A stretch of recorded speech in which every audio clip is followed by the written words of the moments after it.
Break के बाद रुक करेंगे बुलेटिन की ओर। इस बुलेटिन में बात होगी अंबेडकर नगर की, जहां शिक्षा व्यवस्था पर उठे सवाल। साथ ही बात होगी ललितपुर की, जहां नगर पालिका परिषद के सीमा के अंतर्गत व्यावसायिक प्रतिष्ठानों के द्वारा अतिक्रमण कर नगर पालिका द्वारा किया गया जुर्माना। ऐसी तमाम खबरों पर विस्तार से होगी चर्चा। अंबेडकर नगर शिक्षा खंड बसखारी प्राथमिक विद्यालय अरूसा आजमपुर में बच्चे झाड़ू लगाते दिखे। अभिभावक बच्चों को स्कूल में भेजते हैं शिक्षा ग्रहण करने के लिए, लेकिन प्रधानाचार्य बच्चों से झाड़ू लगवाते हैं। वहीं जब मीडिया द्वारा पूछताछ की गई तो बताया गया कि कभी सफाई कर्मी नहीं आता। सवाल यह है कि सरकार का वेतन उठा रहे सफाई कर्मी नदारद क्यों रहते हैं? आखिर हाजिरी कैसे लग जाती है? सफाई कर्मी की कहीं न कहीं देखी जाए तो प्रधान की मिली भगत से ये सफाई कर्मी मनमानी करते नजर आ रहे हैं। अंबेडकर नगर से सी न्यूज संवाददाता अजय कुमार उपाध्याय के साथ हरिलाल प्रजापति की रिपोर्ट। ललितपुर के चंद्रशेखर आजाद पार्क के सामने नगरपालिका परिषद आशुतोष के नेतृत्व में चला डंडा। जो दुकान अपनी सीमा के बाहर नगरपालिका परिषद की सीमा में अतिक्रमण किए हुए है, उन सभी दुकान मालिकों का चालान हुआ। चालान की खबर फैलने से अधिकतर दुकानदार अपनी दुकान बंद कर भागे। वहीं दुकानदारों में विरोध है। जिलाधिकारी को ज्ञापन दिया है। चालान वापसी की मांग दुकानदारों ने की है। वहीं नगर पालिका परिषद अधिकारी ने चालान के साथ साथ चेतावनी दी है कि नगर पालिका परिषद की सीमा में कोई भी अतिक्रमण न करे।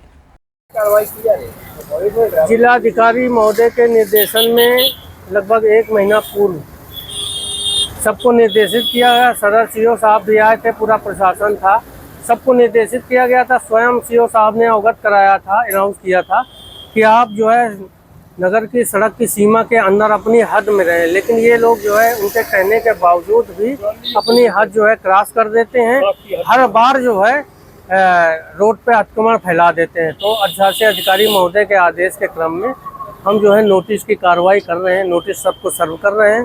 जिस हिसाब का जिसका अतिक्रमण है और पोल्यूशन जो डस्टबिन वगैरह नहीं रखे हैं, कूड़ा फैला रहे हैं, उस हिसाब से इनको जो है इनको जो है जुर्माने की राशि भरी जा रही है। ये अपना लोक अदालत में जाके उसका निस्तारण करवा सकेंगे या फिर नगर पालिका में जुर्माना भर दें और निस्तारण हो जाए। की कितनी हद होनी चाहिए दुकान से, जहाँ पर जो रोड की सीमा दी गई है, इनको जो दुकान अलाट की गई है जितने वर्ग फुट की, उसके बाद ये जो है करीब लगभग 2 गुने पे जो है अतिक्रमण कर लेते हैं, कब्जा कर लेते हैं और ये रोज की आवागमन में बाधा उत्पन्न करता है। कितना लगाना चाहिए नगर पालिका? क्या मापदंड है दुकान की सीमा से कितना? दुकान में इनके एग्रीमेंट में इनको लिखा गया है कि आपकी इतने स्क्वायर फीट की दुकान है, उसी के अंदर अपना कार्य करें। लेकिन ये लोग जो है किसी की 100 स्क्वायर फुट के या 40 स्क्वायर फुट या 60 स्क्वायर फुट की दुकान है दी गई है, लेकिन ये लोग जो है रोड पे आ करके पूरा अपना जो है सामान जो है बाहर रख लेते हैं। इससे आम जनमानस को बड़ा जो है नुकसान का सामना करना पड़ता है, परेशानियों का सामना करना पड़ता है। क्या नाम है आपका? मोहम्मद जफर। कहाँ दुकान है? ये मेरी न्यू कोतवाली के बगल में। अरे आज आपने जिलाधिकारी को ज्ञापन दिया, किस संबंध में ज्ञापन दिया? ये मैं कल था बाहर, तो मेरे पास फोन पहुंचा कि मैं आपका चालान कर रहा हूँ। मैंने किस मतलब से, तो उन्होंने फोन पे हमसे ज्यादा बात नहीं करी, बस नाम पूछते रहे। इसके बाद हमने नागरिक विकास मोर्चा के तहत वो दिया है डीएम साहब को ज्ञापन कि मेरे लिए अनलीगल मेरा चालान कर दिया है। उसमें सबसे बड़ी कमी ये है कि सबके 1000 रुपए के हुए, मेरा 4000 का 5000 का कर दिया और क्या ले लेगा, अतिक्रमण ज्यादा है। तो मैंने कि मेरी सर से कहा मैंने डीएम साहब से कि आप चलिए, आप जाके मुआयना कर लीजिए। मैं तो कुछ काउंटर वगैरह कुछ भी नहीं रखा, लेकिन उन्होंने बिल्कुल नहीं सुनी।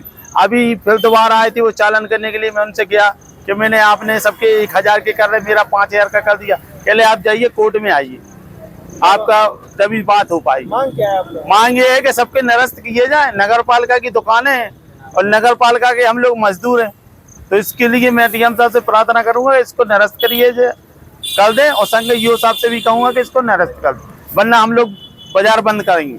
ललितपुर से सी न्यूज संवाददाता विकास सोनी की रिपोर्ट।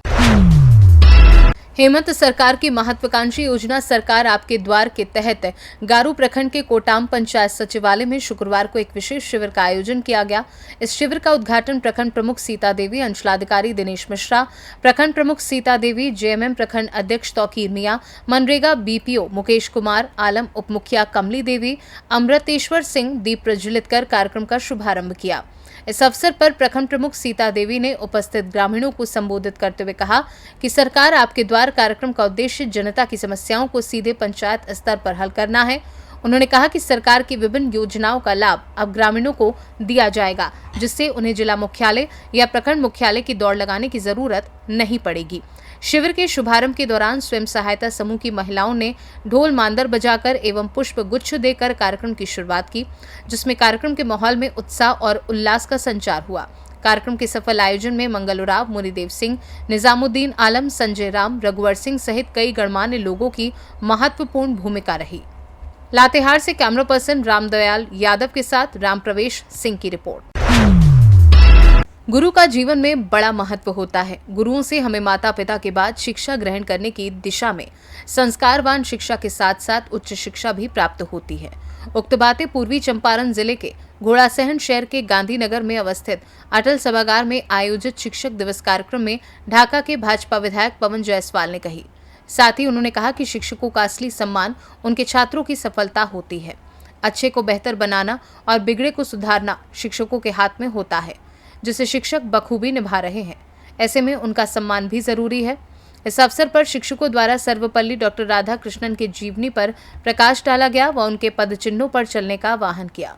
इस दौरान विधायक श्री जायसवाल द्वारा ढाका विधानसभा क्षेत्र के घोड़ासहन व ढाका प्रखंड क्षेत्र के सरकारी स्कूलों में बेहतर कार्य करने वाले दर्जनों शिक्षक व शिक्षिकाओं को फूलमाला पहनाकर व अंग वस्त्र प्रदान कर सम्मानित किया गया। कार्यक्रम की अध्यक्षता सेवानिवृत्त प्रधानाध्यापक वीरेंद्र कुशवाहा व मंच का संचालन शिक्षक शाह अकबर द्वारा किया गया। मौके पर भाजपा मंडल अध्यक्ष नागमणि सिंह, प्रधानाध्यापक दिलीप कुमार, प्रेमचंद्र प्रसाद, शिक्षक आत्माराम, अजय समदर्शी, बीआरपी ओम प्रकाश जायसवाल, समाजसेवी चिंटू जायसवाल, जमशेद आलम, प्रभु जायसवाल, प्रभाकर जायसवाल, नवीन सिंह बघेला समेत दर्जनों शिक्षक व शिक्षिकाएं मौजूद रहीं। तो 2011 में इसकी शुरुआत हुई थी बीआरसी से और निरंतर उसके बाद हम लोग इसको जारी रखे। बीच में विधायक नहीं भी रहे 15 से 20 में, और ये 2024 है। और ये कार्यक्रम इसलिए नहीं किया जाता है कि मुझे नाम कमाना है। ये कार्यक्रम इसलिए हम करते हैं कि एक शिक्षक पुत्र हम भी हैं और शिक्षक की महत्ता क्या होनी चाहिए हर कोई व्यक्ति समझता है। और शिक्षक पुत्र के साथ साथ हम एक जनप्रतिनिधि होने के नाते मेरा दायित्व बनता है कि कई विद्यालयों के हाई स्कूल के हम अध्यक्ष भी होते हैं, कई विद्यालयों के निरीक्षण में भी हम जाते हैं। शिक्षक हमारे बहुत हैं जो कर्जकर्ता भी हैं, बहुत शिक्षक हैं जो हमारे अभिभावक भी हैं, बहुत हैं जो सामान्य मतदाता होंगे, बहुत हैं जो मतदाता नहीं भी होंगे, बाहर से आप आए होंगे, लेकिन हमारे विधानसभा क्षेत्र में आप शिक्षण कार्य में अपनी सेवा दे रहे हैं। तो मेरा फर्ज बनता है कि हम आपको सम्मान करें। और सम्मान इसके लिए नहीं करते हैं कि आपको खुश करें, सम्मान हम इसके लिए करते हैं कि प्रतिस्पर्धा रहे आपके मन में कि हम भी अगर बेहतर काम करेंगे तो कल मेरा भी नंबर आएगा। केवल सम्मान हम नहीं करते हैं, जिला प्रशासन के द्वारा भी किया जाता है, माननीय मुख्यमंत्री जी भी करते हैं, माननीय प्रधानमंत्री जी भी करते हैं, हर स्तर पे होता है। कई लोग तो ऐसे हैं जिनका नाम हम लोग भी रखते हैं, पता चलता है जिला में भी उनका नाम है, तो हम लोग यहाँ दूसरे को भेज देते हैं, अपने चले जाते हैं, फिर वहां दूसरे को भेजते हैं। तो मेरा और अभी तो हमको आपके समय की महत्ता मुझे ज्ञान में है, ध्यान में भी है कि 4 बजते बजते आपको आउट भी होना पड़ेगा, विद्यालय पहुंचना भी है आप, तो इसलिए हम टाइम मिडिल में रखे थे कि आपको परेशानी नहीं हो। जो शिक्षकगण पधारे हैं उनको भी धन्यवाद है, किसी कारणवश जिनका नाम है नहीं आ पाए उनका भी सम्मान का सामान हम उन तक पहुंचवाने का प्रयास करेंगे। बहुत पीपीएससी के शिक्षक भी नए विद्यालयों में योगदान दिए हैं। पहले जो विद्यालयों की व्यवस्था थी, शिक्षकों की कमी थी, भवन की कमी थी, बेंच डेस्क की कमी थी, इंफ्रास्ट्रक्चर का कमी था, धीरे धीरे सरकार ने उसको दूर करने का प्रयास किया है। और जहां काम होता है कमी वही होता है। अब कितना भी सक्षम शिक्षक हो जाए, कितना भी टाइट विद्यालय का संचालन करें, कुछ न कमी रही जाएगी। आप एकदम डंडा लेके विद्यालय नहीं चला सकते। मोतिहारी से सी न्यूज संवाददाता राहुल कुमार की रिपोर्ट। बाराबंकी जनपद में जंगली जानवर का कहर थमने का नाम नहीं ले रहा है। बहराइच के बाद बाराबंकी जनपद में तेंदुए के आने की आहट थी और तेंदुए ने एक बच्ची समेत अन्य को भी निशाना बनाया था। इसके बाद वन विभाग की टीम एक्शन और अलर्ट मोड पर थी, लेकिन उसे कोई भी सफलता हाथ नहीं लगी है। इसी बीच बीती रात टिकैतनगर थाना क्षेत्र के नसीमपुर गांव में कल रात जंगली जानवर द्वारा एक गाय के बच्चे पर हमला किया गया और उसका पेट फाड़कर सारा खून जंगली जानवर द्वारा पी लिया गया। इसके बाद ग्रामीणों में दहशत का माहौल है और उनका कहना है कि कहीं ये तेंदुआ तो नहीं। सुबह इसकी सूचना वन विभाग की टीम को दी गई, जिसके बाद वन विभाग की टीम मौके पर पहुंची और कॉम्बिंग कर रही है। फिलहाल ग्रामीण दहशत में है और किसी अनहोनी के डर से भयभीत हैं। पता नहीं कैसे क्या घटना हुई है ये। हमारी ग्राम पंचायत पानापुर नसीमपुर जी।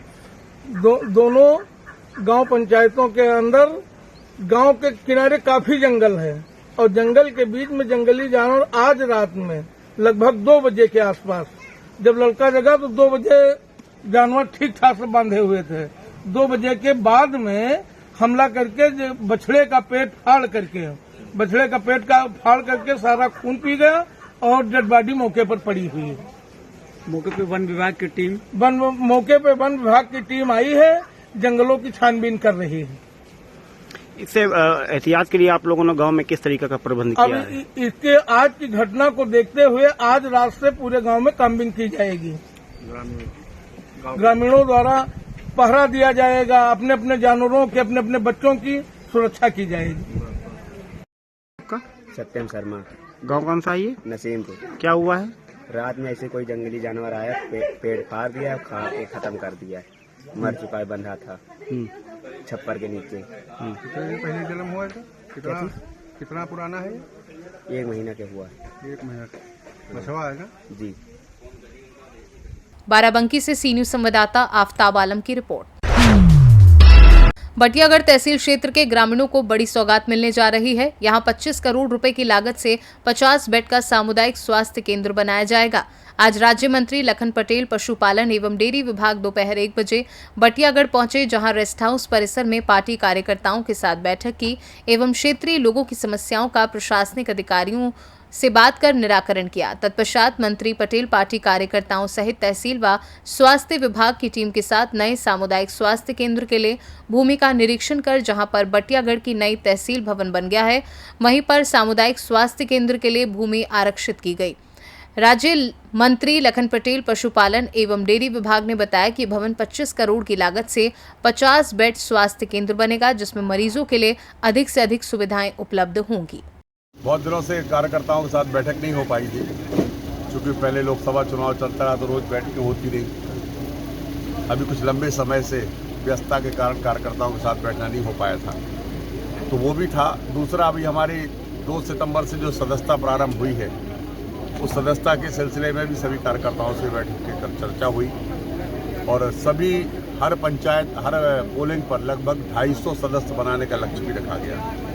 साथ साथ आज यहाँ पर एक हॉस्पिटल के लिए जगह चिन्हित भी करना है, चूँकि जो पुरानी हॉस्पिटल बनी हुई उसमें विस्तार की कोई गुंजाइश नहीं है। जैसा भी माननीय मंत्री जी से मेरी अभी चर्चा हुई है, तो यहाँ हॉस्पिटल का विस्तार होने की संभावना है, जिसमें कि बजट बहुत जल्दी एलोकेटेड हो जाएगा। तो उसके लिए जगह चाहिए, क्योंकि वो जो नीचे की बिल्डिंग है वो कमज़ोर है, उस पर कुछ हो नहीं सकता। तो नई जगह हम लोग अभी सब कार्यकर्ताओं के साथ अभी जा रहे हैं देखने, जिससे कि आने वाले समय में सुविधा हो सके। जैसा हम जानते हैं कि बटियागढ़ नगर पंचायत घोषित हो गई है, तो जहाँ पर भी नगर पंचायत घोषित होती है, जो शहर बढ़ता है वो और गति से बढ़ना शुरू हो जाता है। तो उसका हम आगे की 25 साल आगे की कल्पना कर रहे हैं कि जो बटियागढ़ अभी है 25 साल बाद कैसा होगा, तो उस हिसाब से वहाँ की सुविधाएँ हों, उसके लिए हम लोग अभी से तैयारी कर रहे हैं। दमोह से सी न्यूज संवाददाता संतोष मोदी की रिपोर्ट। मुख्यमंत्री विष्णुदेव साय के गृह क्षेत्र पत्थल गांव में मुख्य सड़कों की बदहाली को अनदेखी करने वाले 2 पीडब्ल्यूडी एसडीओ को एसडीएम आकांक्षा त्रिपाठी ने समन्स भेजकर 11 सितंबर को तलब किया है। आपको बता दें कि पत्थल गांव से बाकारूमा सड़क पर जर्जर पुल और खराब सड़क से भारी अव्यवस्था को सुधारने के लिए एसडीएम आकांक्षा त्रिपाठी के बार-बार निर्देश देने के बाद भी यहां मुख्य सड़कों की बदहाली यथावत बनी हुई है। पिछले 3 दिनों में यहां 17 वाहन दुर्घटनाओं में 19 लोग घायल और 1 मौत के बाद एसडीएम ने पीडब्ल्यूडी के 2 अधिकारियों के विरुद्ध सख्त कदम उठाए हैं। एसडीएम आकांक्षा त्रिपाठी का कहना है कि पत्थल गांव से बाकारूमा का जर्जर पुल कभी भी धराशायी हो जाने से पत्थल गांव बनारस और रांची हाईवे पर आवागमन अवरुद्ध हो सकता है। यहां पर मुख्य सड़कों की बदहाली को लेकर स्थानीय नागरिकों में भी काफी आक्रोश देखा जा रहा है। गांव विधानसभा क्षेत्र के मुख्यमंत्री महोदय हैं, पत्थर गांव की सड़कों की बदहाली की ओर ध्यान नहीं दिया जा रहा है। रोज एक्सीडेंट हो रहे हैं, 19 दुर्घटनाएं हो चुकी हैं। रायगढ़ जिले को जोड़ने वाली सड़क नंदन झरिया पुल क्षतिग्रस्त हो रहा है, इसके ऊपर ध्यान दें। पत्थल गांव शहर से 3 दिशाओं में सड़क जाती है, अंबिकापुर, जशपुर और रायगढ़। अंबिकापुर और जशपुर की ओर जो सड़क जाती है वो NH की सड़क है, लेकिन रायगढ़ की ओर जाने वाली सड़क PWD की सड़क है, जो कि धर्मजयगढ़ SDO PWD के अंडर में आती है। वहाँ लगातार मौखिक रूप से बोलने के बाद, निर्देशित करने के बावजूद अधिकारियों के द्वारा गड्ढे नहीं भरे जा रहे, सड़क की स्थिति बहुत ही बदहाल हो गई है। अभी कुछ दिन पहले भी यहाँ एक एक्सीडेंट हुआ था और बच्चे स्कूल जाते हैं, सड़क पे जाम की स्थिति बन जाती है। तो इसी तरीके से लोक न्यूसेंस जो पैदा हो रहा है, उसको देखते हुए उच्च अधिकारियों के निर्देश पर दोनों SDO को BNSS की धारा 152 के तहत मेरे कार्यालय से नोटिस जारी किया गया है। जशपुर से सी न्यूज संवाददाता दीपक वर्मा की रिपोर्ट। जौनपुर जिला अंतर्गत शाहगंज में शिक्षक दिवस का आयोजन राजकीय महिला महाविद्यालय शाहगंज पर सकुशल संपन्न हुआ। बता दें कि महाविद्यालय के प्रधानाचार्य नूर तलत ने कुशल मार्गदर्शन में शिक्षक दिवस मनाया, जिसमें महाविद्यालय के मोती चंद्र यादव, संजय कुमार, डॉक्टर आनंद कुमार सिंह, डॉक्टर विजय प्रकाश सिंह, रमेश चंद्र आदि लोग उपस्थित रहे। सभी कक्षाओं में केक काटा गया। साथ ही इस अवसर पर सांस्कृतिक कार्यक्रम भी आयोजित किए गए। आपको पता है कि मेरा नाम अंसाबिया है, मैं BA 3rd ईयर की छात्रा हूँ और मैं राजकीय महिला महाविद्यालय कॉलेज में पढ़ती हूँ। आज डॉक्टर सर्वपल्ली राधाकृष्णन की याद में यह शिक्षक दिवस मनाया जाता है, तो हम लोगों ने अपने शिक्षकों के साथ मिल करके बड़े ही हर्षोल्लास के साथ यह पर्व मनाया है। तो हम अपने टीचर्स के लिए 2 लाइन कहना चाहेंगे। पेरेंट्स के बाद जिनका है स्थान, हाथों में जिनके फ्यूचर की कमान, जो जमाए पेरेंट्स की तरह, वो है हमारे रिस्पेक्टेड अध्यापक। तो मैं बता दूं, यहाँ के टीचर इतने अच्छे हैं कि मैं बता ही नहीं सकती, क्योंकि उनका पढ़ाने का तरीका बहुत ही अलग है। अगर किसी को एक बार में ना समझ में आए तो वो कई एंगल से समझाते हैं कि वो किसी भी तरह हमको समझ में आ जाए। और जैसे कि हिंदी वाले सर हैं और यहाँ पे पॉलिटिकल साइंस वाले सर हैं, हिस्ट्री वाले सर हैं, तो मेरा ये 3 सब्जेक्ट रहा शुरू से। इस टाइम मेरा हिंदी और हिस्ट्री है, तो मैं तीनों सर के बारे में यही कहना चाहूँगी कि वो इतने अच्छे हैं, बहुत ही अच्छे हैं, क्योंकि पढ़ाने का उनका नज़रिया ही अलग है। अगर कोई अच्छा व्यक्ति है, अगर वो पढ़ना चाहता है, आगे बढ़ना चाहता है, तो अगर इनकी बातें ध्यान से पढ़े, रोज़ क्लास करे, तो वो ज़िंदगी में कुछ ना कुछ ज़रूर बन सकता है। और हमारे क्लास में एक कैरियर क्लास चलाई जाती है, जो अभी सैटरडे से स्टार्ट हुई है। तो उसमें हमारे हिंदी के टीचर हैं अखिलेश सर, जो हमें बहुत ही अच्छे ढंग से, बहुत ही गहराई से, बहुत अच्छे शानदार तरीके से हमको पढ़ाते हैं। और आगे क्या तैयारी करनी है, कैसे करनी है, कौन सी बुक पढ़ो, कैसे पढ़ो, वो सब के बारे में हम लोग को कैरियर क्लास चलाई जाती है। और उसमें हम बहुत से विद्यार्थी लोग हैं जो अपना योगदान देके 1 घंटे की क्लास हम लोग वहाँ पे करते हैं। तो मैं जहाँ तक मैं जानती हूँ कि इस कॉलेज में बहुत लोग एडमिशन नहीं लेते, इस वजह से कि इस कॉलेज में नकल नहीं होता। तो मैं उनको बता दूँ, नकल से किसी का भविष्य नहीं हो सकता अच्छा, क्योंकि जहाँ पे नकल हो वहाँ पे कोई कद्र ना हो। कुछ भी करो अपनी मेहनत पे करो, क्योंकि आगे मेहनत ही काम देगी, कोई नकल नहीं काम देगा। धन्यवाद। सर, मैं राजकीय महिला महाविद्यालय की छात्रा हूँ। मेरा नाम सूर्य प्रजापति है। जैसा कि सबको पता है कि आज शिक्षक दिवस है। 5 नवंबर को हम शिक्षक दिवस मनाते हैं और मेरे गुरुजनों ने मुझे बताया सर्वपल्ली राधाकृष्णन के बारे में कि हमें उनके बताए गए मार्गदर्शन को चलना चाहिए। यदि हम उनके बताए गए मार्गदर्शन को चलेंगे तो हमें सफलता जल्दी प्राप्त होगा। और मैं अपना प्रेरक स्रोतक और मार्गदर्शन अपने गुरुजन को मानती हूँ। जैसे कि मेरा सपना था 10th के बाद कि मैं संस्कृत की प्रोफेसर बनूँ, लेकिन मैं जहाँ से अपना शिक्षा ग्रहण की वहाँ पर संस्कृत टीचर नहीं थी। तो मैंने प्रयास तो बहुत किया और मेहनत भी बहुत की, लेकिन उतना मेरा अच्छा नहीं हो पाया।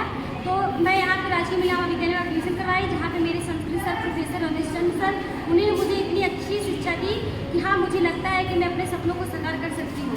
वो मुझे हमेशा प्रेरणा देते हैं कि अगर हम राधा कृष्ण सर्वपल्ली के नंद के बारे में बताए गए रास्तों पर चलेंगे तो हम सफलता को जल्द ही प्राप्त करेंगे। धन्यवाद। और सर, हम अपने टीचर्स को अपनी तरफ से यही कहना चाहते हैं सर कि हमारे जो टीचर्स हैं हमारे लिए बहुत ज़रूरी है, क्योंकि उन्हीं के मार्गदर्शन से हम लोग आगे बढ़ते हैं। और यह बताना चाहते हैं सर कि टीचर्स जो हैं हमारे, वो खुद को पीछे रखे हुए रहते हैं, जिससे कि हम लोग आगे जा पाएँ। क्योंकि जो टीचर्स होता है वो सब काबिल होते हैं सर, क्योंकि हम लोग को वही लोग IAS बनाते हैं, वही PCS बनाते हैं, वही हम लोग को आगे बढ़ाते हैं। अगर वो खुद बढ़ने लगे तो दुनिया में कितने लोग हैं जो पीछे रह जाए। तो वो खुद पीछे रह के हम लोग को आगे बढ़ाना चाहते हैं, हम लोग को आगे बढ़ाते हैं। इसके लिए हम बहुत अपने दिल से अपने सभी टीचरों का सम्मान करते हैं सर। आज के लिए सर टीचर्स डे के लिए हम यही कहना चाहते हैं। क्या नाम आपका? सर ज्योतिका विश्व। महाविद्यालय राजकीय महाविद्यालय है, इसमें हमारे सभी प्राध्यापक कमीशन से आए हुए हैं और पूरी तरह से अपने विषय के दक्ष प्राध्यापक हैं। आज के दिन हमारे महाविद्यालय में, क्योंकि यहाँ 3 फैकल्टीज़ होती हैं, आर्ट फैकल्टी, साइंस फैकल्टी और कॉमर्स फैकल्टी, तीनों छात्राओं ने जो है अलग अलग शिक्षक दिवस अपने विभाग में मनाया है। इस अवसर पर मैं अपनी छात्राओं को एज ए अभिभावक या एज ए सीनियर प्राध्यापक बधाई देता हूँ और उनके मंगलमय जीवन की कामना करता हूँ।